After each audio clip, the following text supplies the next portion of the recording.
BBM tuh solar, diesel, itu impor. Banyak impor, Pak.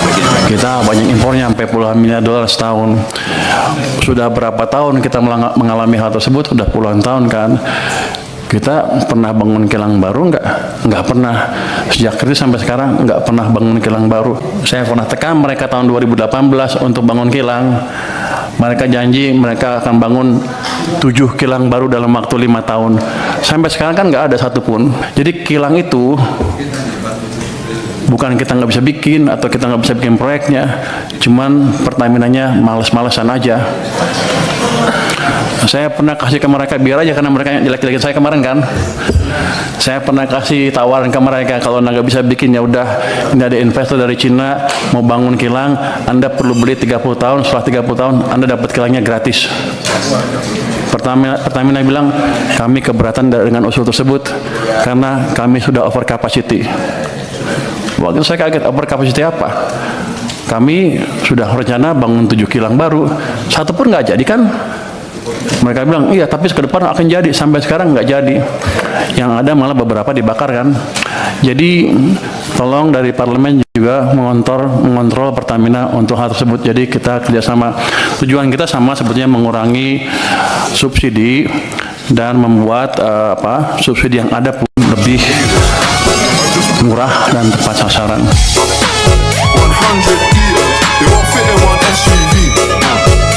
SOS, somebody. Oh, ini alasan Adiana Pitupulu nyenggol Purbaya. Industri thrifting makin panas. DPR RI, fraksi PDIP, Adiana Pitupulu kritik Purbaya. Abis rame statement Purbaya yang ini. Adiana Pitupulu geger, Purbaya jangan usik pedagang kecil thrifting. Gimana ya ngomongnya ya? Jadi Adian ini nyorotin efek kebijakan larangan dari Purbaya. Karena impactnya itu ke pedagang kecil. Mau cari kerja di mana? Siapa yang bakal tanggung jawab sama keluarganya? Nah, tapi Purbaya ini tegas. Impor pakaian bekas ilegal itu sama dengan penyelundupan besar. Kalau nggak ditegasin, produsen lokal yang tertekan. Sebenarnya ini kita bisa lihat dari sisi legal dan ilegalnya aja. Jadi emang nggak bisa dibandingin sama produk impor lain yang legal. Kira-kira Adian ini tim legal apa ilegal ya? Anggota-anggota DPR dari partai ini tuh emang lucu-lucu ya. Yang ilegal malah dibela mati-matian.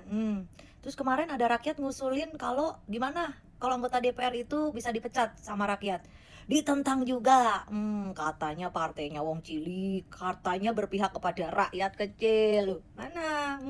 Terus itu si Oneng tumben kagak koar-koar, diem-diem baik. Mana dia?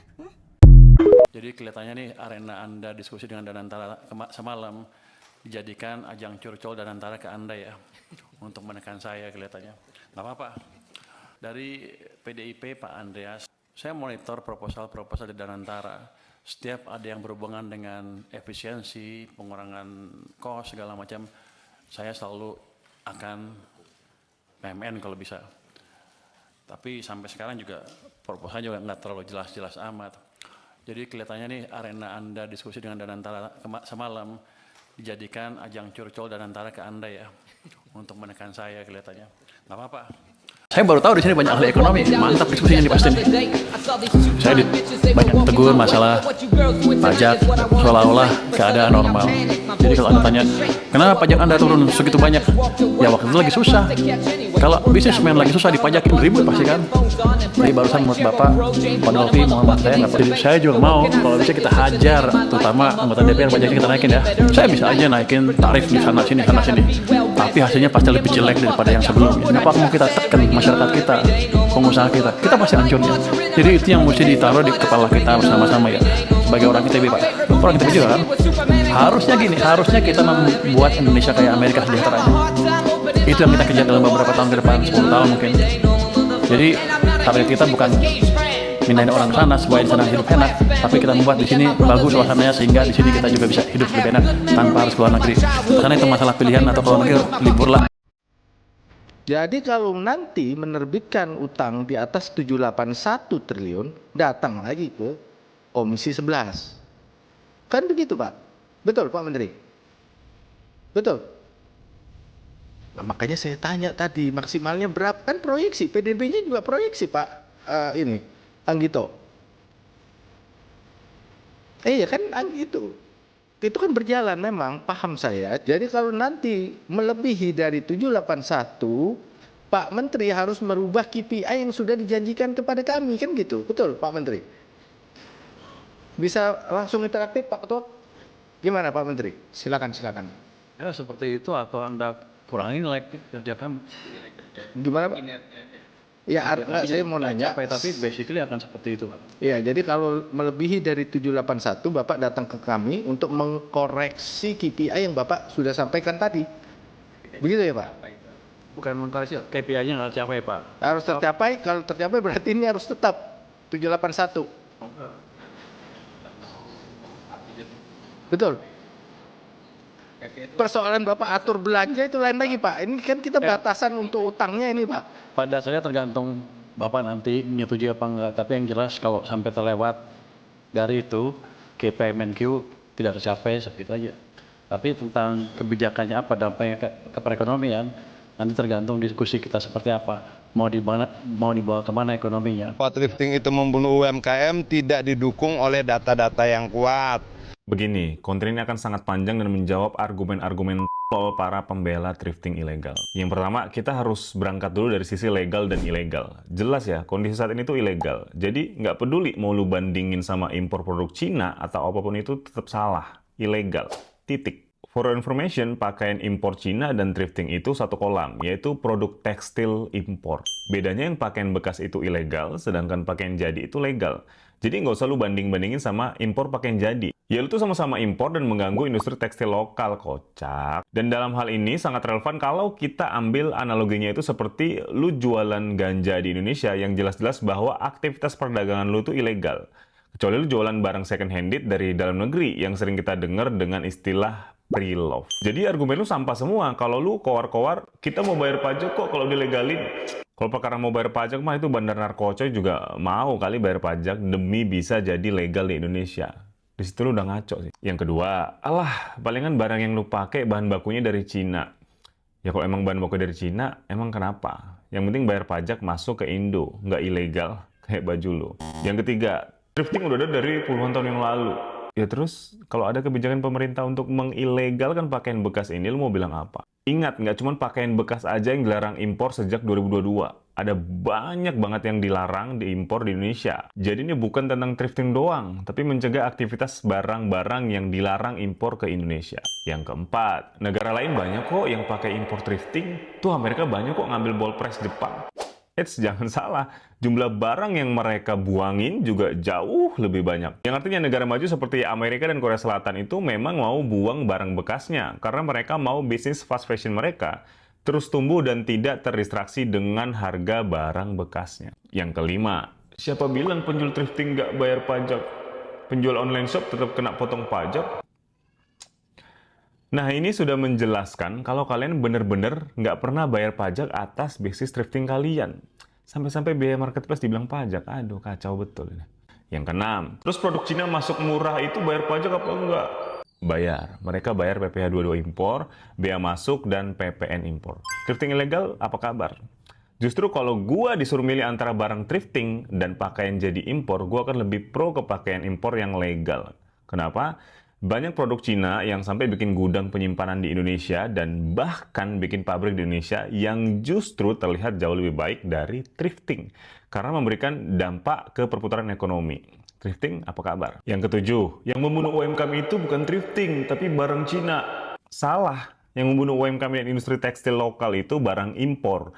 Baik itu pakaian jadi dari Cina dan thrifting itu sendiri. Ya kalian berdua penyebabnya lah gitu. Terlepas volume siapa paling besar, tapi kalian dua itu penyebabnya gitu. Sadar diri aja lah gitu. Makanya ini lagi diberantas thrifting ilegalnya. Sesimpel lagi ditindak tegas yang ilegal, yang dampak positifnya hampir nggak ada sama sekali. Tapi kan bang, kata Adiana Pitupulu, thrifting cuma sekitar 0,5% dari produk yang diimpor. Jadi harusnya nggak berdampak sama industri tekstil lokal. Sejak kapan negara kita mencatat arus barang ilegal masuk dan arus barang masuk yang ilegal? Sejak kapan? Data yang tersebar di Google itu data dari negara eksportir, yang mana di negara eksportirnya itu tidak diregulasi jelas dan tidak ada pengetatan kode HS yang sesuai. Nah, kasus seperti ekspor ilegal yang tidak tercatat, ekspor legal yang tercatat dengan menggunakan kode HS, donasi tekstil, recycle materials, dan bahkan wiping rags yang kode HS-nya berbeda dengan yang tercatat sebagai thrifting. Jadi volume gelapnya berpotensi jauh lebih besar dibanding data mirroring dari negara eksportir itu sendiri.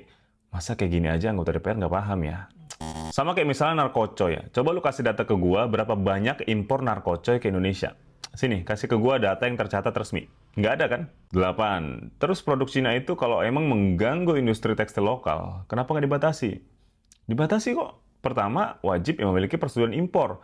Ada pembatasan negara asal dan jalur pelabuhan masuk. Ada juga aturan harus standar label dan SNI. Dan ada juga audit administrasi dan audit fisik.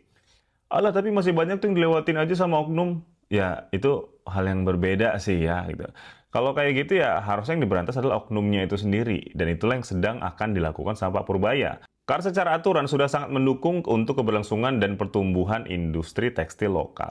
9. Kira-kira apa sih yang sudah kalian lakukan untuk memitigasi resiko-resiko dan menjamin bahwasannya barang yang lu impor itu bukan barang palsu? Belum lagi bawaan virus yang mengganggu isu kesehatan para penggunanya, yang mana tidak seketat barang impor legal yang melalui mekanisme pengecekan risk management oleh Bea Cukai plus karantina. Alias itu barang dicek dulu itu, resiko kontaminasi mikroba umum, kondisi bahan tekstil, dan fumigasinya. Sehingga mengurangi resiko kesehatan yang timbul dari produk tekstil. Sedangkan barang ilegal itu, kalau masuk ke Indonesia tidak melalui mekanisme tadi kan. Di sini jujur lu kalah sih. Tapi bang, kata Adiana Pitupulu, orang beli thrifting karena cinta lingkungan dan anti fast fashion. Sebentar, kalian bisa cek video-video gue sebelumnya tentang thrifting. Mayoritas alasan mereka beli thrifting itu kalau nggak karena gaya, ya karena bisa dapat harga murah untuk barang branded. Yang kalau harga barunya mereka nggak bisa afford itu kan. Bahkan ada beberapa motif lainnya menurut beberapa survei. Meskipun tidak disebut persentasenya, tapi isu lingkungan itu cuma satu dari sekian banyak alasan. Lagian kalau lu beli karena anti fast fashion, percayalah dengan lu beli sampah tekstil negara maju, secara tidak langsung lu mendukung mereka untuk bisa terus mass production produk tekstil mereka. Alias ya mereka bisa beli baru lagi karena baju lamanya itu udah dibuang atau dijual ke kalian-kalian itu. Tapi gue sejujurnya akan setuju impor thrifting jadi legal asal pertama masuk ke Indo dengan pengawasan ketat.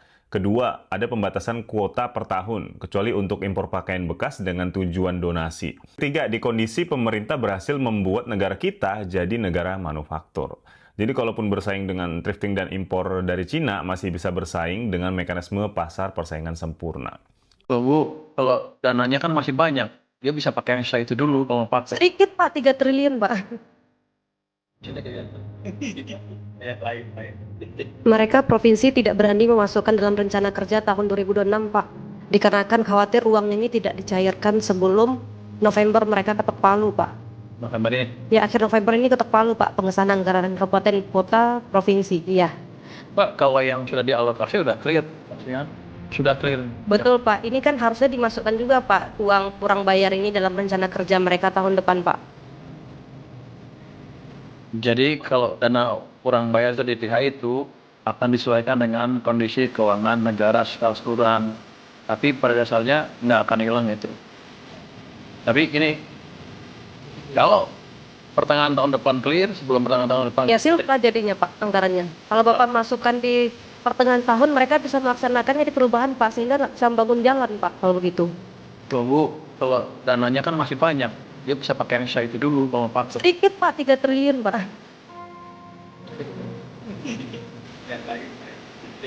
Kalau itu 3 triliun sampai akhir tahun pasti ada sisa 1 triliun dah ke Desember, kalau saya nggak salah tebak ya. Karena statistiknya begitu, pemerintah pusat juga begitu, daerah juga begitu. Dari situ ke sana separuh nggak bisa dihabisin. Jadi ya itu udah bisa aja dulu kalau ini. Nanti jadi yang ini akan kita adjust semaksimal mungkin ya. Banyak daerah yang WA saya juga, cuman begini. Ini kan waktu saya masukkan ekonomi lagi melambat. Karena melambat, pendapatan pajak juga kurang kan, turun. Jadi semuanya direm ke bawah. Jadi kasih saya waktu sedikit bulan depan. Sampai triwulan pertama udah kelihatan kan, April udah kelihatan dijelaskan, kita bisa diskusikan. Nanti di situ kita adjust. Karena kan anggaran negara, ini kan anggaran negara, bukan anggaran daerah saja. Jadi saya juga dilihat sama sedang dilihat tuh sama analis domestik masing. Situ Menteri Keuangannya menembus 3% defisit ke PDB-nya nggak. Kalau sekarang saya tembus di situ, saya jelek. Tapi nanti kalau tumbuhnya ada 6,5-7%, ruang itu terbuka lebar. Tapi kalau udah 6,5-7%, ya kita nggak perlu ngutang lagi kali. Utangnya akan kecil karena income-nya juga. Untuk Pak Kandaya dari Gerindra, senior saya yang nggak boleh ngelawan beliau, biar gimana? Beliau adalah senior saya, junior menghormati senior. Tapi barusan menurut Bapak, Pak Dolfi menghormati saya nggak Pak? main. Just gitu. Just senior sedikit. Senior. Oke, nggak bercanda Pak, bercanda. Jadi banyak anak yang kerja di luar negeri itu karena kegagalan kita menciptakan lapangan kerja di dalam negeri. Waktu pertumbuhan ekonomi lambat seperti itu kemarin, ya iya seperti itu. Jadi ada salah persepsi di antara ekonomi kita bahwa tumbuh 5% adalah maksimal buat kita. Di atas 5 diperlambat lagi ke 5. Padahal kalau lihat koefisien teknik kita masih tumbuh 6,7% atau lebih untuk menyerap tenaga kerja yang masuk ke usia kerja. Jadi Pak, kita harapkan nanti dengan berhasilnya program-program yang dijalankan oleh Pak Prabowo dengan perbaikan investasi, dengan optimalisasi belanja pemerintah, optimalisasi manajemen fiskal dan moneter, harusnya kita bisa lebih baik lagi. Ketua, sedikit. Mengenai yang kerja di luar negeri, kalau menurut saya, ya selain di dalam negeri, ke luar negeri juga didorong. Karena apa? Yang penting kan kesejahteraan. Mereka kenapa keluar? Karena mereka UMR misalkan di Jepang tuh 49 juta. Korea 30 juta. Ya, lihat dari situ, lalu Taiwan 20 juta. Lihat dari situ ya mereka keluar. Ya biarkan saja mereka, itu kehendak sendiri, tapi kita dorong supaya dia mempunyai kemampuan yang lebih sehingga tidak jadi pekerja yang di bawah, Pak. Itu maksud saya. Karena jelas sekali kalau ke daerah Pantura, itu harapan mereka hanya kerja di luar negeri. Kita contoh lah, kayak negara-negara, katakanlah Filipina, Aljazair, apa, itu kesejahteraannya didapat dari kerja di luar negeri. Nah, itu yang, jadi kalau menurut saya, yang penting itu sejahtera dulu. Terima kasih atas masukannya Pak. Pak Presiden sudah membuat program vocational yang cukup besar tuh kosnya untuk welder, hospitality dan lain-lain diperkuat nanti tahun depan mulai berjalan sehingga mereka bisa dapat kerjaan lebih layak. Tapi itu kan jangka pendek Pak. Jangka panjang ya kalau orang Amerika lebih bagus, misalnya negara Amerika lebih bagus dari kita, apa orang kita ke sana semua? Harusnya gini, harusnya kita membuat Indonesia kayak Amerika sejahteranya. Itu yang kita kejar dalam beberapa tahun ke depan, 10 tahun mungkin. Jadi target kita bukan mindahin orang ke sana supaya di sana hidup enak, tapi kita membuat di sini bagus suasananya sehingga di sini kita juga bisa hidup lebih enak tanpa harus keluar negeri. Kalau ke sana itu masalah pilihan atau keluar negeri libur lah, boleh lah. Kira-kira gitu Pak. Ini diisi di kepala saya isinya kira-kira gitu Pak. Sebagai orang ITB Pak. Bapak orang ITB juga kan, sebagai senior. Pasti Bapak. Kedua, fungsi Bapak sebagai bendahara umum negara juga mengatur 20% anggaran pendidikan. Saya ingin lihat profil 20% anggaran pendidikan di tahun 2026 ini. 20%, ya ini coba kita lihat ini Pak Purbaya. Kan dalam menyusun APBN salah satu acuannya itu adalah taat pada peraturan perundang-undangan, apalagi konstitusi. Amanat Undang-Undang Dasar anggaran pendidikan 20% dari APBN. Nah, kalau kita lihat yang di 2026, Pak, bandingin dengan 2025. Laporan terakhir untuk 2025 atau 2024 itu kira-kira penyerapan belanjanya 17%. Kenapa bisa 17%? Karena yang di pos pembiayaan itu loh Pak Purbaya. Yang tahun 2025 nilainya 80 triliun.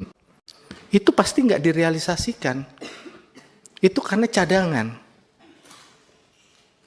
cadangan pembiayaan pendidikan yang tidak direalisasikan. Karena kalau direalisasikan itu dibiayai dari utang. Taruhlah 80 ini di pembiayaan. Walaupun secara total tetap tercapai 20%, pada saat membelanjakannya hanya 17%. Apakah ini sesuai dengan amanat Undang-Undang Dasar? Mengalokasikannya sesuai, pada saat membelanjakan pasti tidak tercapai. Kalau kita kasih ilustrasi Pak Menteri, kita punya 4 juta mahasiswa. Satu mahasiswa disubsidi 10 juta. Yang 80 triliun itu kita bisa gunakan 40 triliun untuk mensubsidi mahasiswa. Yang tidak lagi akan berteriak-teriak tentang uang kuliah tunggal yang kemahalan. Tapi itu tidak dilakukan. Itu 2025. Sekarang kita lihat yang 2026. Komponen 20% masuk komponen baru, MBG. Masuk dalam komponen 20%. Implikasinya apa? 20% terhadap TKD berkurang 93,6 triliun. Saya tidak tahu nih implikasinya. Anggaran pendidikan yang berkurang pada TKD segitu, di Pemda-Pemda itu apa akibatnya coba? 93 triliun, Pak Menteri. Kemudian di KL berkurang 53 triliun. Ini bisalah diefisien. Tapi kalau yang TKD ini yang mengkhawatirkan. Kemudian yang di pembiayaan. Nah di pembiayaan sekarang sudah lebih baik. Karena dibelanjakan. Kalau tahun-tahun sebelumnya tidak pernah dibelanjakan, Pak Menteri. 2026 mulai direncanakan untuk dibelanjakan. Pak Purbaya, di sini Pak. Halo Pak, di sini Pak. Iya nggak apa-apa. Sambil ketawa-ketawa lihatnya ke depan. Biar Pak Purbaya jawab. Iya. Yang pertama ini usulan konkret ya Pak untuk masalah yang kemarin sempat jadi polemik soal dana mengendap di daerah. Itu kan sudah jadi perhatiannya Bapak Presiden juga, dan kita di Komisi 11 juga tahu bahwa ada beberapa kesulitan rekan-rekan pemerintah daerah terkait dengan perubahan regulasi. Jadi setiap tahunnya itu ada perubahan regulasi dari Permendagri, dan itu aspirasi yang kami terima di sini. Kami Komisi 11 sudah beberapa kali menerima perwakilan dari DPRD dan juga pimpinan daerah, bupati dan wali kota dari seluruh daerah, dan mereka menyampaikan bahwa mereka menginginkan adanya penyederhanaan regulasi. Nah kemarin Pak Purbaya sudah sempat menyampaikan juga, saya sudah baca akan ada penyederhanaan regulasi khususnya untuk penyerapan realisasi anggaran ke daerah ini. Yang tadi belum sempat Bapak sampaikan pada saat paparan. Jadi saya berharap nanti pada saat jawaban Pak Purbaya bisa menjelaskan nanti akan seperti apa konsepnya sehingga masalah dana mengendap di daerah ini tidak menjadi polemik yang kita setiap tahun bahas. Karena pas Pak Purbaya belum duduk di situ, masih jadi ketua LPS, Menteri Keuangannya masih yang lama, topiknya kira-kira itu. Pak Sua ngangguk-ngangguk karena ya kira-kira begitulah yang dibahas setiap tahunnya di sini. Jadi semoga ada strategi dan juga solusi konkret dari Pak Purbaya terkait dengan penyederhanaan regulasi itu. Dan saya berharap Pak Purbaya di sini Pak. Halo Pak, di sini Pak. Iya nggak apa-apa. Sambil ketawa-ketawa lihatnya ke depan. Biar Pak Purbaya jawab. Iya, jangan galau Pak. Pak Sua udah bertahun-tahun kok nggak jawab-jawab Pak Sua. Sekarang saya disuruh jawab. Justru karena ada Pak Purbaya harus ada solusi baru. Karena kalau Pak Sua sampai rambutnya putih mikirin itu, jadi perlu warna baru dari Pak Purbaya. Tapi intinya kita pengen ada koordinasi yang lebih baik antara Kementerian Dalam Negeri, Kementerian Keuangan dan juga teman-teman di daerah. Jadi tidak ada keadaan saling menyalahkan setiap tahunnya. Padahal ini tahunan kan Pak, kita APBN, APBD itu kan siklus tahunan yang selalu kita bahas di sini. APBD Kalau kita hitung 781 triliun. Berarti ini sudah digunakan secara maksimal. Kan begitu? Jadi kalau nanti menerbitkan utang di atas 781 triliun, datang lagi ke Komisi 11. Kan begitu Pak? Betul Pak Menteri? Betul? Nah, makanya saya tanya tadi maksimalnya berapa? Kan proyeksi, PDB-nya juga proyeksi Pak ini, Anggito. Iya kan itu kan berjalan memang, paham saya. Cuman kan kalau kita nilai dengan, kan ini semua proyeksi, kita menilai dari proyeksi. PDB 2026 berapa proyeksi? Dengan begitu 39,96% PDB-nya berapa? Tadi disebut 781, berarti pemerintah telah menggunakan secara maksimum pembiayaan utang pada tahun 2026 sesuai target. Jadi kalau nanti melebihi dari 781, Pak Menteri harus merubah KPI yang sudah dijanjikan kepada kami, kan gitu. Betul Pak Menteri? Bisa langsung interaktif Pak Ketua? Gimana Pak Menteri? Silakan Pak. Ya seperti itu, atau Anda kurangi nilai kinerja kami. Gimana Pak? Kinerjanya yang berubah. Ya, enggak, saya mau nanya. Capai, tapi basically akan seperti itu, Pak. Ya, jadi kalau melebihi dari 781, Bapak datang ke kami untuk mengkoreksi KPI yang Bapak sudah sampaikan tadi. Begitu ya Pak? Bukan mengkoreksi, KPI-nya nggak tercapai, Pak. Harus tercapai, kalau tercapai berarti ini harus tetap 781. Oh, enggak. Nanti kita koreksi internal. Artinya Betul. Persoalan Bapak atur belanja itu lain lagi Pak. Ini kan kita batasan untuk utangnya ini Pak. Pada dasarnya tergantung Bapak nanti menyetujui apa enggak. Tapi yang jelas kalau sampai terlewat dari itu, KPI Menq tidak tercapai, sebegitu aja. Tapi tentang kebijakannya apa, dampaknya ke perekonomian, nanti tergantung diskusi kita seperti apa. Mau dibawa kemana ekonominya. Kan berarti kalau menembus angka itu berarti ada sesuatu yang di luar